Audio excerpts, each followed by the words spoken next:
Bonjour tout le monde et bienvenue à cette nouvelle capsule de synergologie.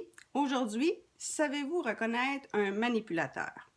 On s'entend que ce soit dans un événement de réseautage, en négociation, dans le cadre d'un partenariat d'affaires ou même dans votre vie personnelle, vous risquez de croiser à un moment ou à un autre des gens qui sont davantage manipulateurs.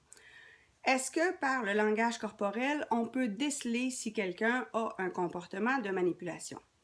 Évidemment, on s'entend là, chacun a son style, il y a différents types de manipulation, différents types de manipulateurs, et tout le monde manipule toujours un peu, que ce soit pour une augmentation de salaire, que ce soit pour le choix du restaurant, que ce soit pour les amis, que ce soit pour le conjoint, il y a toujours un petit jeu de manipulation. La différence, c'est quand on a quelqu'un qui utilise la manipulation, consciemment ou inconsciemment, mais dans le but de blesser, de nuire, de causer du tort à autrui. Dès qu'on est dans l'idée de causer du tort à autrui, et non pas juste de s'accorder un bénéfice, là, à ce moment-là, on rentre dans quelque chose qui est un peu plus insidieux. Et à ce moment-là, il faut être un peu plus prudent. Et c'est sûr que le corps du manipulateur va révéler certains éléments qui sont intéressants.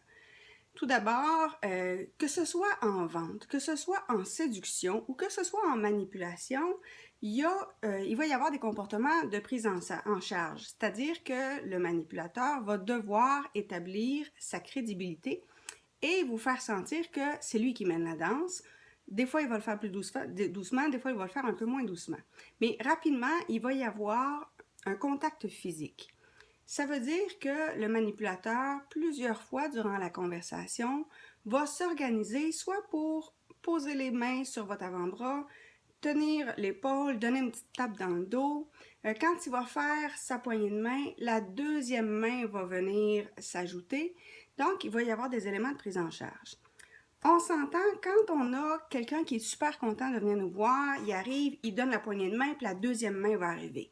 La différence entre une poignée de main de « je suis content de vous voir » puis une poignée de main de « je te prends en charge et c'est moi qui mène », c'est que quand on a quelqu'un qui est heureux de nous voir, quand il arrive avec sa main, la main comme telle, elle est détendue, le coude est détendu, son épaule est détendue, ce qui fait que ça fait un grand mouvement, on a l'impression que l'autre personne va nous arracher l'épaule.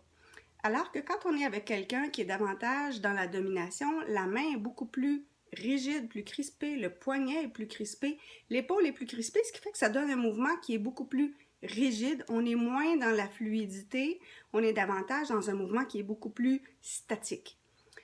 L'autre chose qu'on va remarquer aussi, c'est qu'on va avoir un effet d'envahissement. Ce qu'on sait, c'est que quand quelqu'un est dans le non-dit, quand quelqu'un n'est pas dans l'authenticité, quand quelqu'un est en train de vous raconter un mensonge ou quand quelqu'un essaie de vous embarquer dans son histoire, son cerveau se met en mode vigilance. Et une des choses qui a été remarquée, tant en psychologie qu'en synergologie, c'est le fait que le menteur a davantage tendance à vous regarder dans les yeux. Alors évidemment, c'est le cas aussi pour le manipulateur qui va surveiller si vous embarquez dans son histoire. Donc, il va se mettre à vous fixer davantage, il vous regarde beaucoup, il y a peu de clignements de paupières. Et même quand il va être à distance, il va continuer de vous regarder, ce qui est un peu particulier. L'autre chose, c'est qu'il va rester proche. Au niveau de la proximité des corps, c'est assez limité parce que c'est difficile de manipuler quelqu'un quand on est loin de lui. C'est beaucoup plus facile quand on est proche et évidemment, ça permet le toucher. Donc, le manipulateur se tient plus près de vous. L'autre chose que j'avais noté aussi que je voulais vous dire, c'est, bon, évidemment, même s'il s'éloigne dans la salle, il va continuer de vous jeter un œil, il va continuer de vous regarder. Il a l'air faussement détendu, donc il peut donner l'impression qu'il est détendu parce que les épaules ne sont pas montées jusqu'aux oreilles puis il n'y a pas de crispation au niveau des mâchoires. Mais si vous regardez correctement, vous allez vous rendre compte que quand il parle, quand il est avec quelqu'un, quand il est avec vous, l'axe, évidemment, au niveau du cou est assez immobile. Parce que quand on est en mode vigilance, le tronc cérébral se rigidifie et on n'a pas tendance, évidemment, à ce moment-là, à bouger la tête. Tout est tout crispé. C'est le même principe que dans les arts martiaux ou dans les sports de combat en général. On dit tout le temps que quand les athlètes sont trop crispés, ils ont de la difficulté à bouger. Mais c'est exactement la même chose. Donc, quand le corps est en mode vigilance, il ne peut pas être en mode détente. C'est un ou l'autre. Donc, si vous le regardez comme il faut, si vous observez le manipulateur, vous allez voir qu'il y a peu de mouvements de tête et très, très, très peu de mouvements d'épaule. Donc, c'est comme si les mains bougeaient indépendamment des épaules et les épaules ne participent pas à la communication. Vous allez remarquer aussi que La tête, évidemment, est très, très droite. Et quand la personne vous parle, évidemment, comme elle doit envahir votre bulle, le corps est un peu penché vers vous. Évidemment, comme je vous disais, la distance est assez réduite. Puis ce qui va être intéressant, c'est de regarder votre langage corporel. Parce que votre instinct, votre subconscient va quand même analyser certaines choses et va réagir à certaines choses.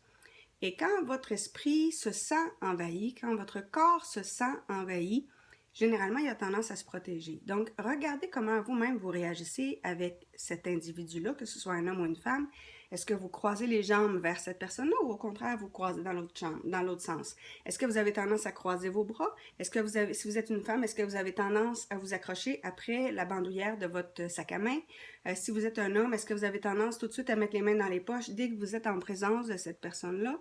Donc, observez votre corps. Souvent, c'est un excellent indicateur. Ça vous permet de savoir si vous vous sentez bien ou si vous vous sentez moins bien. La suggestion de lecture de la semaine, bien évidemment, en lien avec le sujet, mon livre Relations sous emprise. Relations sous emprise ne traite pas tant du langage corporel des manipulateurs, mais des stratégies qu'ils vont utiliser, des drapeaux rouges que vous devriez voir et des moyens pour sortir d'une relation sous emprise, que ce soit parce que ça fait déjà un bon moment que vous êtes sous emprise et là, vous êtes dedans, mais vraiment jusqu'au cou. Donc, comment on fait pour s'éloigner?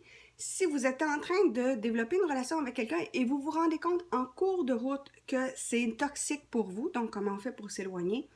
Et si vous avez déjà vécu une relation sous emprise ou de manipulation et que vous ne voulez pas en vivre, qu'est-ce qu'on fait pour être moins attirant, évidemment, pour les manipulateurs? Évidemment, si ça vous tente, je vous invite à vous abonner à ma chaîne YouTube et je vais mettre quelques articles, encore une fois, dans la description juste en dessous. J'avais écrit justement un article sur le langage corporel des manipulateurs. Merci beaucoup. À la prochaine.